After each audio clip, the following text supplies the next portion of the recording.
तो एक बार फिर आप सभी का बहुत बहुत स्वागत है नक्षत्र न्यूज के इस विशेष आयोजन कोयलांचल कॉन्क्लेव में। और इस वक्त जो शख्सियत हमारे बीच मौजूद हैं वो किसी नाम के मोहताज नहीं है, लेकिन मुझे लगता है कि एक बार परिचय कराना चाहिए। तो हमारे बीच मौजूद हैं पूर्व कांग्रेस प्रदेश अध्यक्ष राजेश ठाकुर, झारखंड सरकार कोऑर्डिनेशन कमेटी के सदस्य और एआईसीसी के मेंबर। सीधे उनसे जुड़ेंगे, बातचीत करेंगे और इस बातचीत के क्रम में मेरे सहयोगी कमल हमारे साथ मौजूद हैं और बातचीत का सवालात के सिलसिला जारी रहेंगे। तो बहुत बहुत पहले तो आपका स्वागत करते हैं सर नक्षत्र न्यूज के कॉन्क्लेव में। धन्यवाद। पहला सवाल तो यही कि 2021 में पहली बार आप झारखंड कांग्रेस का कमान आपने संभाला। मुझे याद है मैं झारखंड कांग्रेस उन दिनों कवर कर रहा था और आपके प्रदेश अध्यक्ष बनने के बाद बहुत सारे विरोध के स्वर जो हैं वो तेज हुए कि झारखंड जो है आदिवासियों का गढ़ है, आदिवासियों का राज्य है और ऐसे में एक गैर आदिवासी को प्रदेश का कमान सौंपना शायद पार्टी के लिए सही नहीं होगा। लेकिन इन सब के बावजूद जो केंद्रीय नेतृत्व है उन्होंने आप पर भरोसा दिखाया और आप भी उस भरोसे पर 100% खड़े उतरे। मुझे याद है कि 2021 से जो 3 साल का कार्यकाल था, मुझे लगता है कि झारखंड कांग्रेस ने उन तमाम चीजों को छुआ जो पिछले कई वर्षों तक उन चीजों को नहीं छू पाया था। आपकी ही मौजूदगी में प्रदेश कांग्रेस कमेटी का विस्तार हो सका। उसके पहले कई अध्यक्ष आए लेकिन किन्हीं ने भी उस विस्तार कार्यक्रम को पूरा नहीं कर पाया था। तो ये कई बड़ी उपलब्धियां जो हैं वो आपके खाते में हैं। तो पहला सवाल यही, आज आप प्रदेश अध्यक्ष नहीं हैं लेकिन झारखंड में जो सरकार है इसके कोऑर्डिनेशन कमेटी एक बहुत महत्वपूर्ण अंग है, आप उसके सदस्य हैं। ये जो लगातार चर्चाओं का बाजार गर्म है कि सरकार में चीजें ठीक नहीं चल रही हैं, कांग्रेस और जेएमएम के बीच ठीक नहीं है, सरकार गिर सकती है, उलट सकती है, कोऑर्डिनेशन कमेटी के सदस्य के नाते आप कैसे देखते, क्या कमी है कोऑर्डिनेशन की? देखिए, सबसे पहले तो इस कॉन्क्लेव में आपने बुलाया उसके लिए आपका धन्यवाद, आभार, शुक्रिया। आपका भी शुक्रिया।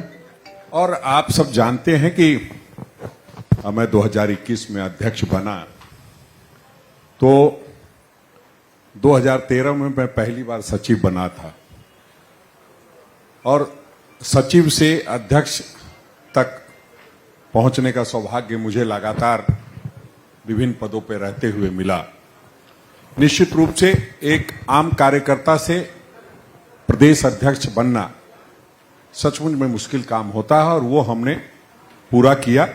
और उस नाते सभी लोगों को, जो हमारे साथ के लोग हैं, उनको उम्मीद रहती है कि जो हमारे बीच का, और आप जानते हैं कि आपने 3 इडियट्स फिल्म देखा होगा तो उसमें भी कई तरह की बातें, आपके सब पास हो जाए तो पास हो जाए, साथ वाला नहीं पास होना चाहिए। तो उसके कारण हम लोग, चूंकि हमारे साथ के सभी वर्कर हैं और मेरे जैसे कम से कम झारखंड में 50 लोग हैं जो प्रदेश अध्यक्ष बनने की काबिलियत रखते। बिल्कुल। तो निश्चित रूप से उस तरह की बातें चलती रहती है और जो जिंदा संगठन होता है उसी में विरोध भी होता है और जिससे उम्मीद होती है उसी का विरोध होता है। चूंकि कार्यकर्ता मोड का आदमी रहा हूं और सभी लोगों को उम्मीद मुझसे ज्यादा होती है। एक पद होता है, कम से कम 100 उम्मीदवार होते हैं, उस नाते कई बार आपको लगेगा कि मेरे साथ नाइंसाफी हुई है। और बिल्कुल मैं मानता हूं कि कई लोगों के साथ नाइंसाफी मेरे रहते भी हुई होगी। एक्सेप्ट कर रहे हैं मंच पर ये बात? बिल्कुल। देखिए, जो एक्सेप्ट करता है वही आगे बढ़ता है। नकारने से कोई बात नकारा नहीं जा सकता है, क्योंकि मैंने कहा ना कि मेरे जैसे 50 लोग हैं जो प्रदेश अध्यक्ष बन सकते हैं। 49 तो नहीं बने, मैं बना, उसके बाद फिर एक बने तो फिर 48 हो गया। लोग कहते कि आपकी 60 गांठ ऊपर से बहुत अच्छी है। नहीं, देखिए, ये तो जब भी कोई बनता है तो उसके बारे में इस तरह की लोग बात करते हैं। मेरी 60 गांठ नीचे वालों से बहुत अच्छी है। और आपने जो कहा कि वो गैर आदिवासी को बना दिया, तो ये बात ऐसा नहीं है। आप जैसे साथी इस बात को दिल्ली तक पहुंचाने का काम किए और दिल्ली में ये कहा गया कि इनकी आबादी तो 1% है, तो हमसे जब कहा गया कि भाई सो पीपुल सेज अबाउट यू कि जो है आप 1% हो, हमले इसलिए मैं 99% का ख्याल रख सकता हूं, मेरा कोई है ही नहीं, तो मैं किसका ख्याल रखूंगा। लेकिन जो 27%, 56%, 30% की लोग बात करते हैं, तो वो सिर्फ अपने लोगों का ख्याल रखेंगे। हमें सबका ख्याल रखना है, और हम लोग इसमें विश्वास नहीं करते, ना ही हमारी पार्टी विश्वास करती है। ये जो कोई कहता है, तो इस तरह की बातों में हमारी पार्टी कतई विश्वास नहीं करती है। ये तो 2014 से यहां देश में शुरू हुआ, जब से प्रधानमंत्री नरेंद्र मोदी बने, तो उन्होंने नफरत फैलाना शुरू किया, वो जात पात के हिसाब से, वो धर्म के हिसाब से, और वो लगातार नफरत का दौर आगे बढ़ता रहा। और अंत में राहुल गांधी जी को कहना पड़ा कि नफरत के बाजार में मोहब्बत की दुकान खोलनी है। तो हम लोग राहुल जी के सिपाही हैं, न कोई जाति से की बात करते हैं, न कोई धर्म की बात करते हैं। हम लोग सब जो राहुल जी कहते हैं वही बात करते हैं, और राहुल जी कहते हैं कि नफरत के बाजार में मोहब्बत की दुकान खोलनी है। दूसरा, आपने सवाल किया कि कोऑर्डिनेशन में कहीं कोई दिक्कत है। ये सवाल बहुत उठता है। हाँ, नहीं, बिल्कुल मैं बता रहा हूं। देखिए, जब तक आप लोग रहेंगे, जो मीडिया के साथी हैं, तब तक ये सब चलता रहेगा, क्योंकि भारतीय जनता पार्टी के लोगों का काम है सूत्रों के हवालों से, मुखबिरों के हवाले से सनसनी फैलाना। तो वो इस तरह से सनसनी फैलाते रहते हैं, हम लोग आनंद लेते रहते हैं। अध्यक्ष जी, हम लोग सनसनी फैला रहे हैं? सभी लोग। और आप बताइए, आज तक किसी ने, न भारतीय जनता पार्टी के किसी प्रवक्ता ने कहा कि हम झामुमो के साथ मिलने जा रहे हैं, न झामुमो के किसी प्रवक्ता ने कहा कि हम उनके साथ मिलने जा रहे हैं। सिर्फ और सिर्फ सूत्रों और मुखबिरों ने कहा। तो हम तो यही मानते हैं, और निश्चित रूप से ये बहुत अच्छी बात है, क्योंकि इस देश में जब से प्रधानमंत्री नरेंद्र मोदी बने, तो आप जानते हैं, अफवाह फैला के गणेश जी को दूध पिला दिया। तो ये कौन सी बड़ी बात है कि हमारे सरकार को गिरा दिया। ये कहते रहे, 6 साल से यही तो कह रहे हैं, और इसी पे इनकी दुकान चलती है। दरअसल सच्चाई ये है कि आप सबों के सहयोग से वो अधिकारियों में संदेश देना चाहते हैं कि हमारी सरकार आने वाली है, हमारी सरकार बनने वाली है, हम इन्हीं के साथ जाने वाले, हमारी भी सुन लो, दो इधर उधर हमारी भी करा दो, बस। और कोई आप मानते हैं कि बीजेपी वालों की सुन नहीं रहे अधिकारी? बिल्कुल। बिचौलिए जो हैं वो परेशान हैं आज की डेट में, और बिचौलियों की पार्टी भारतीय जनता पार्टी बन चुकी है, इसलिए इस तरह की खबरें फैलाई जाती है। बिचौलिए अपने लाभ लेने के लिए, अधिकारियों को धमकाने के लिए, चमकाने के लिए, और उससे मुद्रा मोचन करने के लिए इसलिए करते हैं ये। वरना आप बताइए कि किसने कहा?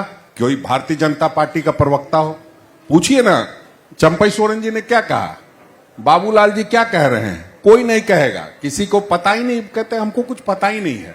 तो किस लिए पार्टी में हो भाई? कुछ तो क्लियर करो। आप कहो कि हम उसके साथ नहीं जाएंगे, वो भ्रष्टाचारी है, आप कहो तो सही।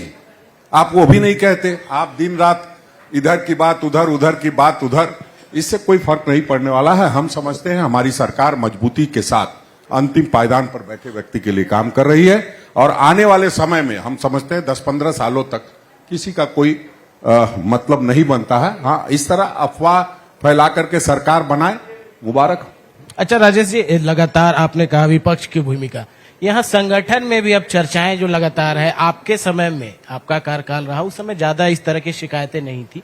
अभी जो शिकायतें हैं कि मंत्री, विधायक, नेताओं, मंत्रियों की नहीं सुनते हैं, जबकि आपके समय में तो लगभग यहाँ तो चर्चा है कि विधायक की मंत्री नहीं सुनते हैं। नहीं, देखिए, पांचों उंगली बराबर नहीं हो सकती, सबका अपना अपना काम करने का तरीका है।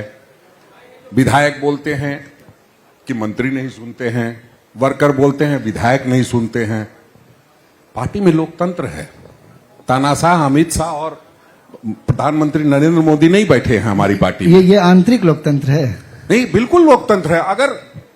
अगर कहीं कोई दिक्कत है तो वो क्यों नहीं कहेगा। और आप जो मीडिया के साथी हैं, उनका हम सम्मान करते हैं, आपको हम चौथा स्तंभ मानते हैं, तो आप जब मुंह में माइक लगाइएगा तो कुछ न कुछ तो बोलेंगे ना। जिला अध्यक्षों के साथ मंत्रियों को बैठाना पड़ा मजबूरी में, अभी हाल में जो बैठे नहीं, वो हम लोग बराबर बैठते रहते हैं। हमको लगता है कि आप लोग के पास तो फुटेज रहता है, विधायकों के साथ, मंत्रियों के साथ, जिला अध्यक्षों के साथ, वर्कर्स के साथ हम लोग बराबर बैठते हैं।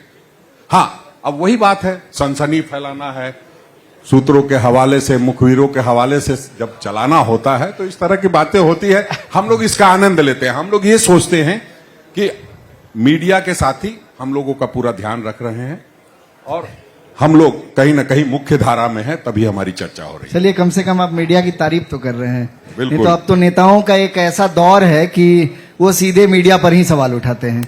खैर, एक अगला सवालों की कड़ी में, हाल के दिनों में हम लोगों ने देखा कि राजेश ठाकुर को राष्ट्रीय स्तर का नेता जो है वो बनाने की कोशिश या फिर बनाया जा रहा है। लगातार कई राज्य, हिमाचल हम लोगों ने देखा, मध्य प्रदेश देखा, कई जगहों पर जिम्मेदारी आपको मिल रही है।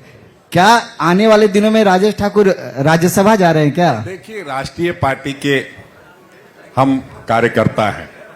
हमें समय समय पर संगठन सृजन को लेकर के कहीं न कहीं किसी न किसी राज्य में भेजा जा रहा है और उस निमित्त हमें जाने का अवसर जो हमारा नेतृत्व है हमको दे रहा है। संगठन करने की क्षमता देख करके निश्चित रूप से सभी राज्यों के जो कई प्रमुख नेता हैं उनको आदरणीय राहुल गांधी जी ने जिम्मेदारी दी है कि आप जाएं और संगठन का सृजन कैसे हो अच्छे तरीके से, उसके लिए काम करें। और उसी निमित्त हम लोग पूरे देश में जहां भी छत्तीसगढ़, मध्य प्रदेश, हिमाचल, बिहार, जब भी जो ड्यूटी लगती है उसको हम पूरा करने का। अच्छा राजेश जी, प्रभारी जो लगातार कांग्रेस, झारखंड कांग्रेस के प्रभारी आ रहे हैं, कई नेताओं में लग रहा है कि वो उब चुके हैं। इस तरह की स्थितियां हैं, अंतर कला, अंदर से बातें आ रही है, छन कर बातें आ रही हैं। देखिए, निराश और हताश लोगों की मैं बात नहीं कर सकता हूं। मैं इतना जानता हूं कि हमारे प्रभारी आदरणीय के राजू साहब बहुत संजीदा व्यक्ति हैं और वो चाहते हैं संगठन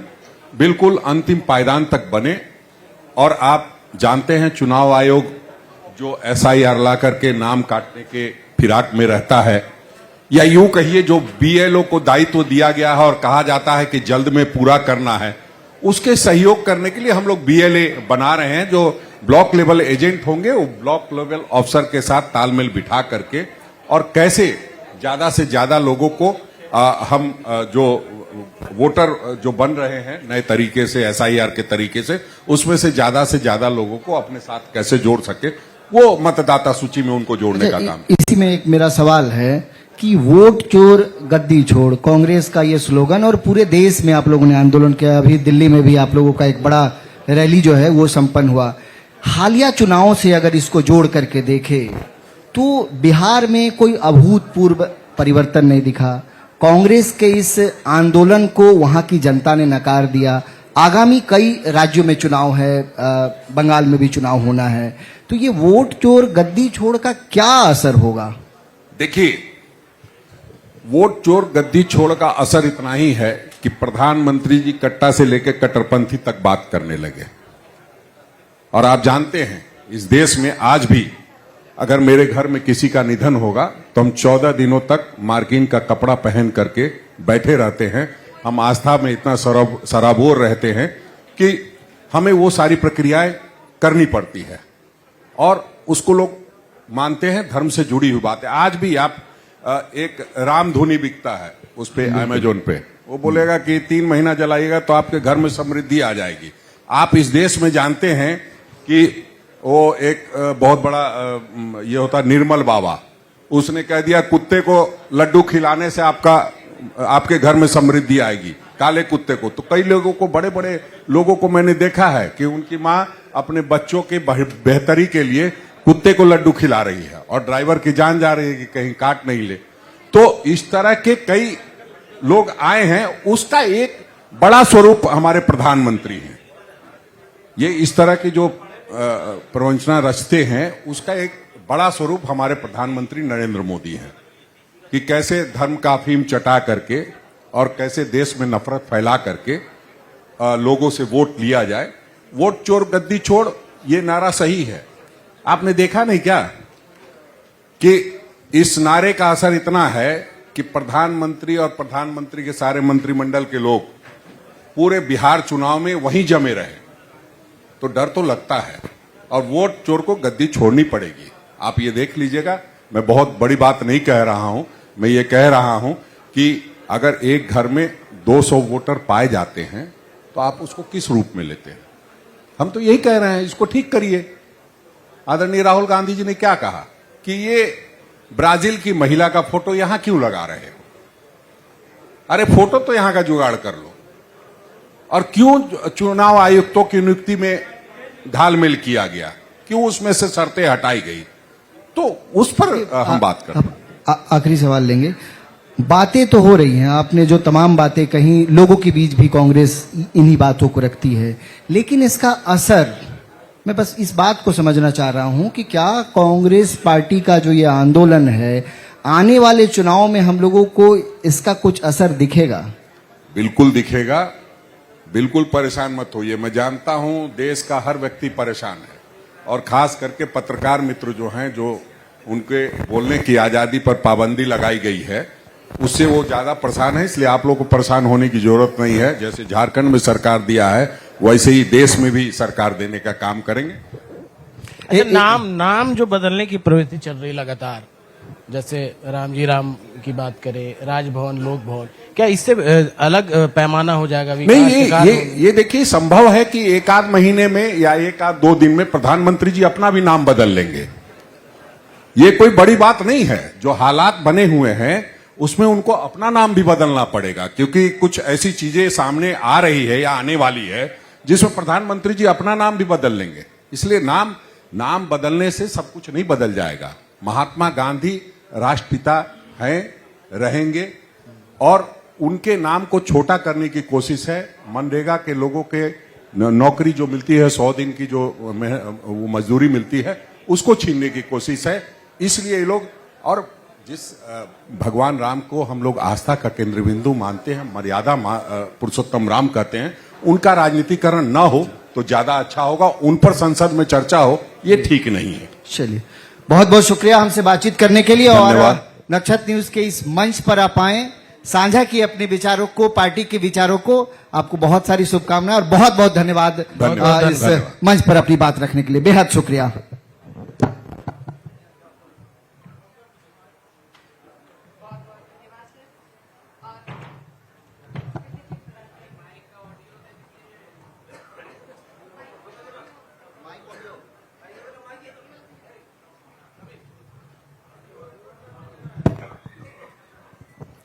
स्मृति चिन्ह प्रदान करने हेतु मैं एमडी नक्षत्र न्यूज और मैम को आमंत्रित करती हूँ। श्री राजेश ठाकुर जी, सदस्य समन्वय समिति महोदय को हम स्मृति चिन्ह और अंगवस्त्र के साथ सम्मान दे रहे हैं। तालियां भी आपकी ओर से हों। एमडी नक्षत्र न्यूज श्री राकेश ओझा सर और श्रीमती मेधा ओझा